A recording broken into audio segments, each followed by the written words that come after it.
السلام علیکم دوستو، خوش آمدید آپ کے اپنے چینل صدف تھاٹس پر۔ آج ہم لے کر آئے ہیں اردو ناول وحشت جنون کی قسط نمبر 16۔ پچھلی قسط میں کہانی ایک بہت ہی دلچسپ اور سنسنی خیز موڑ پر رکی تھی۔ اس قسط میں آپ دیکھیں گے کہ محبت اور جنون کی شدت کہاں تک جا سکتی ہے اور کرداروں کے فیصلے کس طرح سب کچھ بدل دیتے ہیں۔ تو آئیے چلتے ہیں قسط نمبر 16 کی طرف اور دیکھتے ہیں کہانی کا یہ نیا موڑ۔ تمہیں میری بات پر یقین نہیں آنے والا ہوگا کیونکہ تمہارے لیے سعد تو فرشتہ سفت انسان تھا، ایک معصوم چھوٹا بچہ تھا۔ بقول تمہارے یہ سب کچھ اس نے میرے کہنے پر کیا ہے، تو تم بے شک یہ سوچ لینا، لیکن اس انسان کی وجہ سے اب تمہاری آنکھوں میں آنسو نہیں آنا چاہیے، یہ بات یاد رکھنا۔ اور عدت کے حوالے سے اگر تم کچھ بھی جاننا چاہو تو میں تمہاری معلومات کے لیے مولوی صاحب کو یہاں بلوا دوں گا، لیکن اب سعد کی وجہ سے میں تمہاری زندگی کا ایک لمحہ بھی برباد نہیں ہونے دوں گا، یہ بات یاد رکھنا۔ تیاری کرو، بہت جلد ایام سکندر کی دلہن بننے والی ہو۔ میں آپ کے ساتھ ایک لمحہ نہیں گزار سکتی ہوں۔ اور آپ، وہ غصے کی شدت سے اپنی بات مکمل بھی نہیں کر پا رہی تھی۔ شاید اس کنڈیشن کو ہینڈل کرنے کے بارے میں اس نے سوچا بھی نہیں تھا، اس کے پاس اس شخص کو دینے کے لیے کوئی جواب ہی نہیں تھا۔ آج یہ کہتی ہو کل اپنے بیان بدل لوگی، ڈارلنگ میری دسترس میں تو آؤ، تمہاری سوچوں میں بھی ایام سکندر کے علاوہ کوئی نہیں آئے گا، جلدی سے باہر آؤ۔ میں جانتا ہوں میری اتنی خاص پرواہ نہیں ہے تمہیں، اور نہ ہی تمہیں اپنی پرواہ کرنی ہے، لیکن میری بیٹی تمہاری وجہ سے اداس ہے۔ آج تک اس نے میری فکر نہیں کی جتنی تمہاری کرتی ہے، تمہیں لے کر بہت خوبصورت جذبات رکھتی ہے، اور میں جانتا ہوں تم میری بیٹی کے جذبات کو نظر انداز نہیں کرو گی۔ وہ کہہ کر کمرے سے نکل گیا تھا، جبکہ ہیر وہیں بیٹھ کر پھوٹ پھوٹ کر رونے لگی تھی۔ اسے اس شخص کی کسی بات پر یقین نہیں تھا۔ اس وقت اس کی حالت غیر ہو رہی تھی، اس کا شوہر اس کا ساتھ چھوڑ چکا تھا، وہ بھی کسی بنا وجہ کے، جبکہ اس شخص کی بات ہی عجیب تھی۔ وہ پتہ نہیں اس کے ساتھ کیا کر رہا تھا، کتنے سکون سے کہہ دیا تھا کہ سعد اس کی خوبصورتی کی قیمت لگا چکا تھا۔ یہ شخص سعد اور اس کے بیچ کے تعلقات کے بارے میں بھی بہت گہرائی سے جانتا تھا۔ وہ جانتا تھا کہ سعد کے ساتھ اس کا تعلق صرف نکاح کے 3 بولوں تک محدود ہے، جو کہ اب وہ بھی ختم ہو چکا ہے۔ یقیناً اسے یہ ساری باتیں سعد نے ہی بتائی تھی۔ اگر سعد خود اپنے اور ہیر کے پرائیویسی کے بارے میں بتا چکا تھا تو پھر کیوں اس کے لیے آنسو بہا رہی تھی؟ کیوں اس خود غرض کے لیے رو رہی تھی جس نے اس کی عزت کی پرواہ نہ کی؟ اور کیوں اس کے بھائی کے گھر پر بیٹھی ہوئی تھی؟ اب یہ شخص اسے روکنے کا کوئی حق بھی نہیں رکھتا تھا۔ اب اگر سعد کے ساتھ اس کا کوئی تعلق نہیں تھا تو سعد کے بھائی کے گھر پر بھی کیوں رہتی؟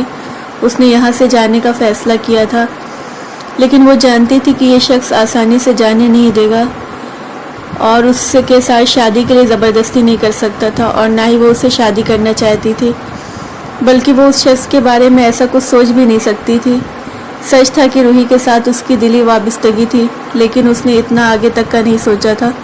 وہ روحی کے ذریعے اسے اپنی زندگی میں شامل کرنے کی پلاننگ کر رہا تھا، جو کہ وہ نہیں ہونے دے سکتی تھی۔ اس کا سامان تو ویسے ہی پیک تھا، اب بس اسے یہاں سے جانا تھا۔ وہ اپنی سوچوں میں گم تھی جب روحی بھاگتے ہوئے اس کے پاس آئی۔ ماما جانی، کھانا لگ گیا ہے، چلو چلو جلدی چلو، ہم کھاتے ہیں، روحی کو بہت بھوک لگی ہوئی ہے۔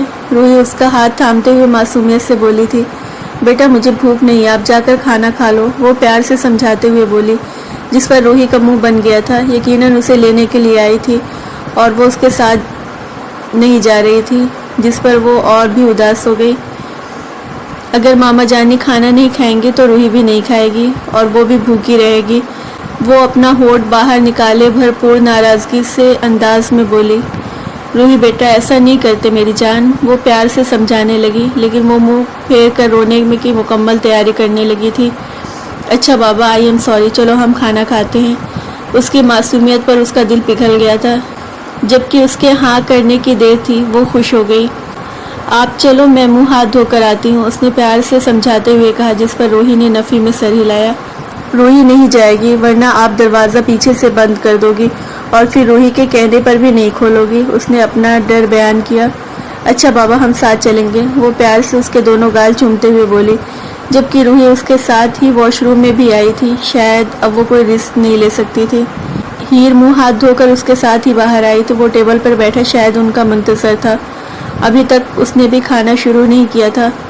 کیا بات ہے روحی، تم تو سچ میں اپنی ماما جانی کو لے آئی؟ گڈ، میری تو کوئی بات نہیں سنتی آپ کی ماما جانی۔ اس نے اس کے آنے پر اسے سچ میں خوشی ہوئی تھی۔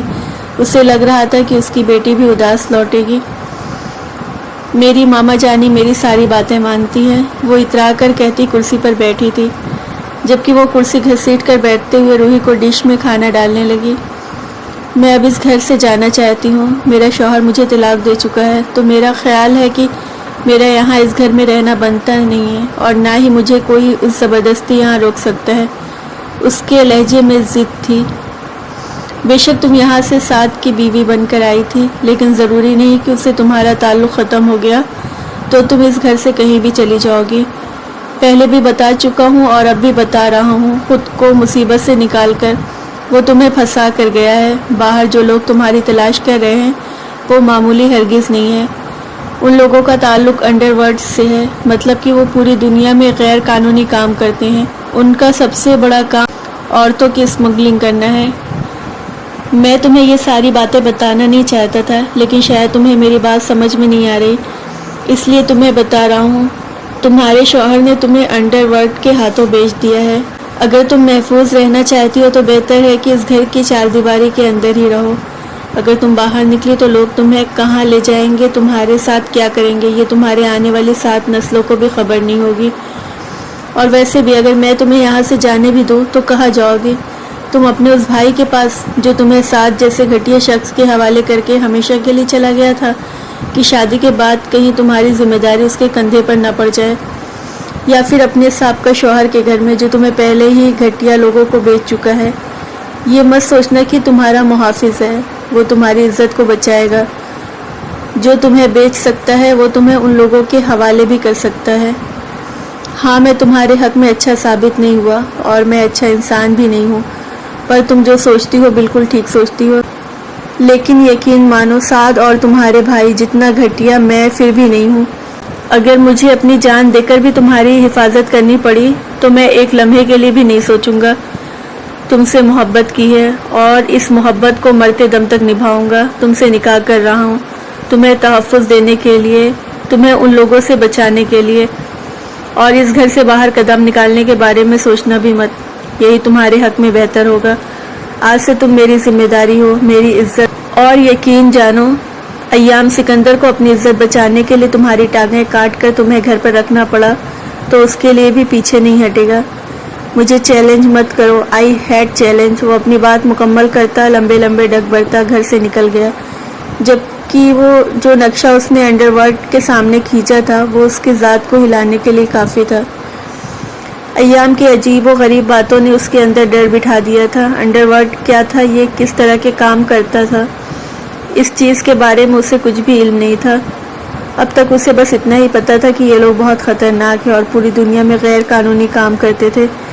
سعد نے ان لوگوں کے آگے بیچ دیا تھا، شاید اس کی خوبصورتی کا سودا کیا تھا۔ سعد شادی کی پہلی رات بھی اس کے قریب نہیں آیا تھا، بلکہ ایک ڈر اسے ہر طرف سے گھیرے ہوئے تھا۔ وہ اتنا پریشان تھا کہ ہیر کو بھی پریشانی لاحق ہو گئی۔ اس کا کھچا کھچا سا رویہ، اسے ہاتھ تک نہ لگانا، اسے عجیب تو بہت لگا تھا، کیونکہ ٹیلی فون گفتگو پر اس سے کافی بے باک ہونے کی کوشش کر رہا تھا۔ فون پر اکثر اس سے بہت عجیب طرح کی بات کر جاتا، جس پر وہ فوراً فون بند کر دیتی یا کسی آنے کا بہانہ کر دیتی تھی۔ اماں جان کی موجودگی میں اسے سکون تھا، کیونکہ وہ کسی بھی غیر مرد کے ساتھ اس طرح کا رابطہ نہیں رکھ سکتی تھی، اور نکاح سے پہلے سعد اس کے لیے غیر مرد ہی تو تھا۔ امی کی وفات کے بعد بھی اس کی ساس سے بات ہوتی تھی، اور وہ بھی یہی کہتا تھا کہ اس کی گریجویشن مکمل ہوتے ہی شادی طے ہو جائے گی۔ پھر اچانک ایک دن سعد نے جلدی شادی کا شوشہ چھوڑ دیا، اور شادی کے دنوں کے درمیان سعد کی کوئی کال نہیں آئی تھی، اور نہ ہی سعد نے اسے رابطہ کرنے کی کوشش کی تھی۔ کیا جو ساری باتیں ایام نے اسے بتائی تھی وہ سچ تھی، یا وہ صرف سعد کو اس کی نظروں سے گرانے کے لیے یہ سب کچھ بول رہا تھا؟ حقیقت جو بھی تھی، لیکن یہ سچ تھا کہ اب سعد کے لیے اس کے دل میں کوئی فیلنگز نہیں رہی تھی۔ نہ محبت کی نہ ہی نفرت کی، اس شخص کو یاد تک نہیں کرنا چاہتی تھی۔ وہ اسے ان سب چیزوں سے نکلنے کے لیے اپنے آپ کو مضبوط کرنا تھا۔ وہ یوں بند کمرے میں بیٹھ کر سعد کے نام پر آنسو نہیں بہا سکتی تھی۔ یہاں پر اس سے پیار کرنے والی وہ معصوم پیاری سی بچی تھی، اور پھر اس کی بہت پیاری سہیلی تانیہ، وہ ان کی محبت کی ناقدری نہیں کر سکتی تھی۔ وہ اٹھ کر فریش ہوتے ہوئے کمرے سے نکل گئی۔ تم دونوں کچن میں ہو اور میں تم لوگوں کو ڈھونڈ رہی ہوں، یہاں تک کہ باغ میں دیکھ آئی ہوں، ہیر حشاش بشاش لہجے میں ان سے کہتی سلاد کی پلیٹ سے سلاد کھانے لگی تھی، جبکہ روحی اسے دیکھتے ہوئے مچل اٹھی تھی اس کے پاس جانے کے لیے۔ شکر ہے تم کمرے سے تو باہر نکلی، بتاؤ کیا کھاؤ گی؟ تم ابھی تمہارے لیے بناتی ہوں، مجھے لگ رہا ہے کہ تمہیں بھوک لگی ہے۔ سلاد کھاتے دیکھ کر اس نے اندازہ لگا لیا تھا، جس پر اس نے ہاں میں سر ہلایا۔ کل شام کے بعد وہ کمرے سے باہر نہیں نکلی تھی اور نہ ہی کچھ کھایا تھا۔ مجھے سچ میں بہت زیادہ بھوک لگی ہے، بس کچھ بھی کھانے کو دے دو ابھی کے لیے، باقی شام میں تو ویسے بھی روحی کی اسپیشل ڈش کھائیں گے۔ وہ روحی کے چھوٹے سے ہاتھ کو آگے مکہ بناتے ہوئے بولے تو اس میں بھی اس کا بھرپور ساتھ دیا، جبکہ تانیہ اسے اس طرح خوش دیکھ کر اس کو ہمیشہ خوش رہنے کی دعا دیتی جلدی سے کھانے کے لیے باہر ٹیبل پر آ گئی تھی۔ اس کا ایک دوسرے کی سنگت میں بہت اچھا وقت گزر رہا تھا۔ ساری سوچوں کو پیچھے ڈھکیل کر اس نے خود کو پرسکون کیا تھا۔ وہ اپنے آپ کو اس ماحول میں ایڈجسٹ کرنے کی کوشش کر رہی تھی۔ یہ حقیقت تھی کہ باہر اس کی عزت اور جان کو خطرہ تھا۔ اگر خطرہ صرف جان تک محدود ہوتا تو وہ شاید کسی غیر کے گھر میں پناہ لینے کے بارے میں بھی کبھی نہ سوچتی، لیکن وہ لوگ شاید اس کی عزت کا بھی سودا کر چکے تھے، کیونکہ جس انداز میں ایام نے اسے بتایا تھا وہ شاید نہیں یقیناً ان لوگوں کے بارے میں بہت بہتر طریقے سے جانتا تھا، اور وہ اپنی عزت پر کوئی رسک نہیں لے سکتی تھی۔ ہیر تانیہ سے ہر بات کھل کر لیتی تھی، اور ایام چاہتا تھا کہ جب تک ہیر اس ٹینشن سے باہر نہ نکل آئے تب تک وہ اس کے گھر میں ہی رہے، اور وہ اس کے لیے اس کی تنخواہ بھی ڈبل کر چکا تھا۔ وہ شخص شاید اس بات سے باخبر تھا کہ اس کے لیے کسی انسان کے ساتھ ایک گھر میں رہنا آسان نہیں، شاید نہیں یقیناً اس کی نظروں میں بہت مہان بننا چاہتا تھا، لیکن ان سب چیزوں کے لیے اسے کوئی سروکار نہیں تھا۔ اس نے فیصلہ کیا تھا کہ جب تک اسے کوئی مضبوط پناہ گاہ نہیں مل جاتی وہ اس گھر سے نہیں نکلے گی، اور یقیناً اس کے لیے یہ فیصلہ بہتر نہیں بہترین تھا۔ وہ شام کو گھر واپس آیا تو اسے اپنے گارڈن کی طرف چہکتی آواز سنائی دی۔ اس میں سے ایک آواز ہیر کی بھی تھی، وہ لاکھوں میں پہچان سکتا تھا۔ اس کے چہرے پر اپنے آپ مسکراہٹ آ گئی تھی اور اپنے خول سے باہر نکل رہی تھی، اور وہ بھی ایسا ہی چاہتا تھا کہ اسی طرح سے وہ خوش اور مطمئن دیکھ کر وہ آگے بڑھ گیا تھا بنا انہیں مخاطب کیے ہوئے۔ اس وقت روحی آنکھیں پٹی بندھی ہوئی تھی، جبکہ تانیہ اور ہیر اس سے دور بھاگتے ہوئے اس کو پہنچ سے دور جا رہی تھی۔ اسے یقین تھا کہ آہستہ آہستہ وہ ہر چیز کو قبول کر لے گی، اور کسی بھی نئی جگہ پر ایڈجسٹ ہونے میں ٹائم تو لگ جاتا ہے۔ وہ اسے اس حال پر چھوڑ چکا تھا۔ تو شاپنگ کب شروع کرنی ہے تم نے؟ وہ اس کی طرف دیکھتے ہوئے بولا تھا، جو آ کر اس کے ساتھ میز پر کھانے لگی تھی۔ اس کی بات سن کر وہ اسے دیکھنے لگ گئی تھی، شاید نہیں یقیناً اسے اس کی بات سمجھ میں نہیں آئی تھی۔ کیا آپ مجھ سے کچھ کہہ رہے ہیں؟ اس نے اپنی جانب اشارہ کرتے ہوئے کہا تھا، جس پر اس نے نرمی سے ہاں میں سر ہلا دیا۔ ہاں، میں تم سے ہی پوچھ رہا ہوں کہ شاپنگ کب سے شروع کرنے کا ارادہ رکھتی ہو؟ اسی مہینے کے اینڈ پر شادی کرنا چاہتا ہوں، میرے خیال میں اب تم کافی بہتر ہو۔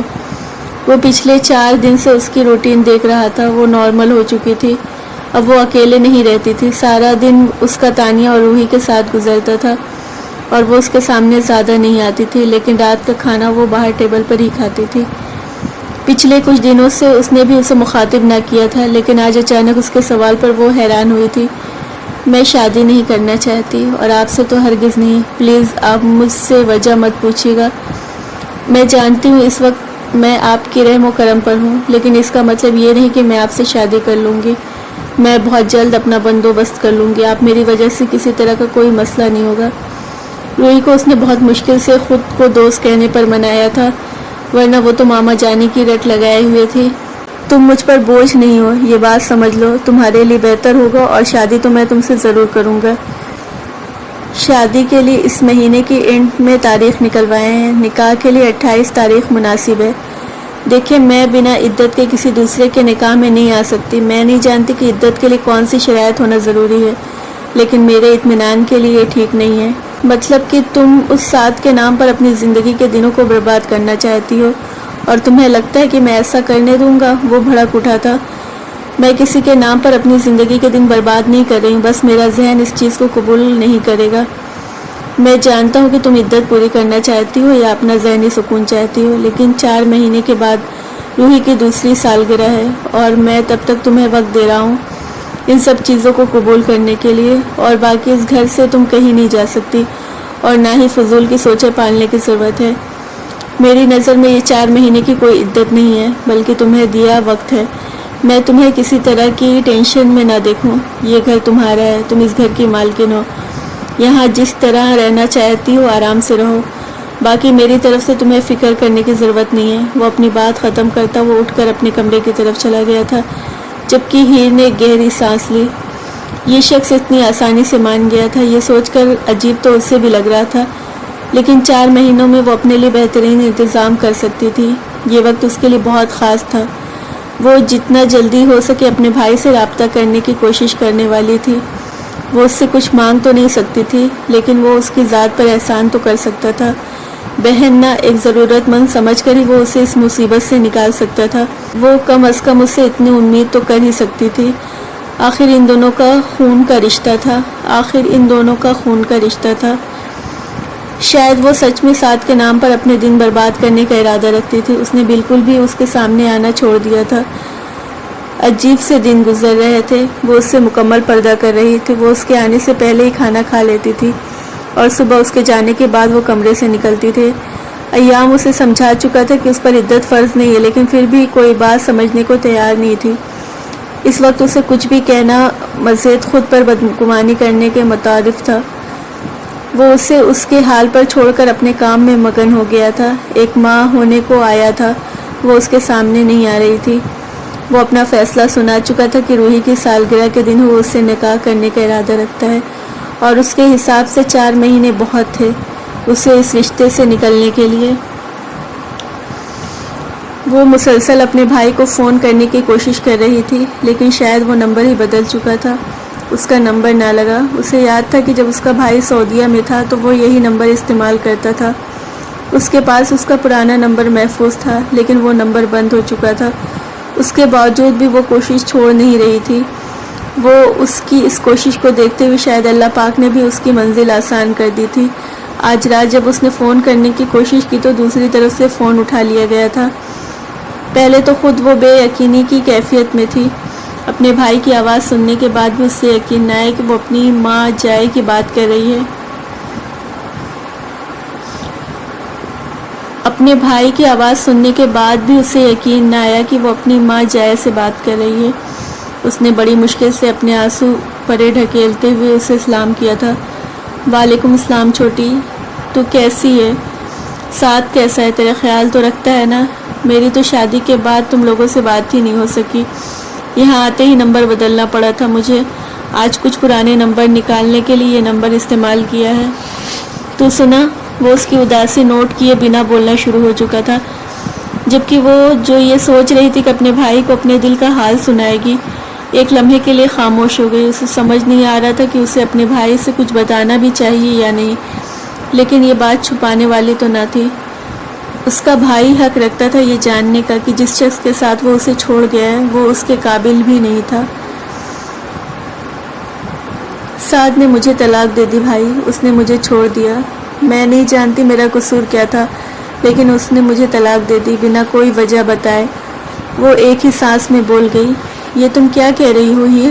ایسا کیسے ہو سکتا ہے؟ سعد وہ تم سے محبت کرتا تھا، وہ تمہیں چھوڑ نہیں سکتا۔ کیا بات ہوئی تھی تم دونوں میں؟ حالات اتنے برے کیسے ہوئے کہ بات طلاق تک جا پہنچی؟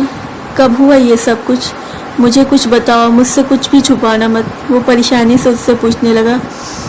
نہ تو کچھ بتانے لائق ہے اور نہ ہی کچھ چھپانے لائق۔ ہم دونوں میں شادی کے شروع میں ہی کچھ ٹھیک نہیں تھا۔ شادی کی رات ہی وہ کسی کو لے کر بہت پریشان تھا۔ اس نے شادی کے اگلے دن ہی مجھے اور اپنی ماں کو اپنے کزن کے گھر بھیج دیا، یہ کہہ کر کہ اسے کوئی مسئلہ ہے، اور پھر یہاں آئے 18ویں دن اس نے مجھے طلاق دے بھیجی۔ ہم دونوں میں کوئی رابطہ نہیں ہوا، کوئی بات نہیں ہوئی۔ اس چیز کو جتنی وجہ سے مجھے سمجھ میں آئی وہ یہ کہ اس نے مجھے کسی انڈر ورلڈ کے آدمی کے ہاتھ بیچ دیا تھا۔ لیکن میں جاننا نہیں چاہتا تھا کہ لیکن وہ جانتا نہیں تھا کہ اس کا تعلق اتنے خطرناک لوگوں میں سے ہے۔ اس نے کافی بڑی رقم لے رکھی تھی ان سے، اور جب اسے پتہ چلا کہ وہ لوگ اتنے خطرناک ہیں تو وہ اپنی جان چھڑانے کے لیے اس نے مجھے طلاق دے دی۔ اب وہ میری تلاش میں ہے اور پتہ نہیں میرے ساتھ کیا کرنا چاہتے ہیں۔ بھائی پلیز مجھے اپنے پاس بلا لیں۔ میں اس وقت ساتھ کے کزن کے گھر پر ہوں، میرا کوئی ٹھکانہ نہیں ہے۔ اس وقت اگر آپ میرا ساتھ نہیں دیں گے تو شاید بھائی ہونے کا حق بھی ادا نہیں کر پائیں گے۔ میں آپ سے وعدہ کرتی ہوں میں آپ پر بوجھ نہیں بنوں گی اور نہ ہی آپ کو کسی مسئلے کا شکار ہونے دوں گی۔ پلیز مجھے وہاں بلا لیجئے، اپنا گزارا خود کر لوں گی۔ پلیز بابا کی طرح مجھے نہیں چھوڑیے گا۔ وہ بھی یوں اچانک ہمیں چھوڑ کر بھاگ گئے تھے۔ آپ بھی میری شادی کے اگلے ہی دن بھاگ گئے۔ یہ بات ہم نے کبھی کسی کو نہیں بتائی کہ ہمارے بابا کا انتقال نہیں ہوا ہے، بلکہ وہ حالات سے تنگ آ کر ہمیں چھوڑ گئے تھے، اور اب آپ بھی ایسا ہی کر رہے ہیں۔ میں آپ سے کچھ بھی نہیں مانگوں گی، مجھ پر یہ آخری احسان کر دیجئے۔ وہ ابھی بول ہی رہی تھی کہ دوسری طرف سے فون بند ہو گیا۔ اس کے لبوں پر ایک تلخ سی مسکراہٹ آ گئی۔ اس کے بھائی نے اس کی بات کا جواب دینے کے بجائے اس کی بات مکمل بھی نہیں ہونے دی تھی۔ اس نے خاموشی سے فون بند کر دیا۔ پتہ نہیں اس کی زندگی میں آگے کیا ہونے والا تھا۔ دوستو، یہ تھی وحشت جنون کی قسط نمبر 16۔ امید ہے آپ کو یہ قسط پسند آئی ہوگی۔ اگر ویڈیو اچھی لگی ہے تو لائک کرنا نہ بھولیں۔ اپنی رائے کمنٹس میں ضرور بتائیں، اور اگلی قسط سب سے پہلے دیکھنے کے لیے ہمارے چینل صدف تھاٹس کو سبسکرائب کر کے بیل آئیکن دبائیں۔ قسط نمبر 17 میں کہانی ایک اور نیا رخ اختیار کرے گی۔ ملتے ہیں اگلی قسط میں۔ اللہ حافظ۔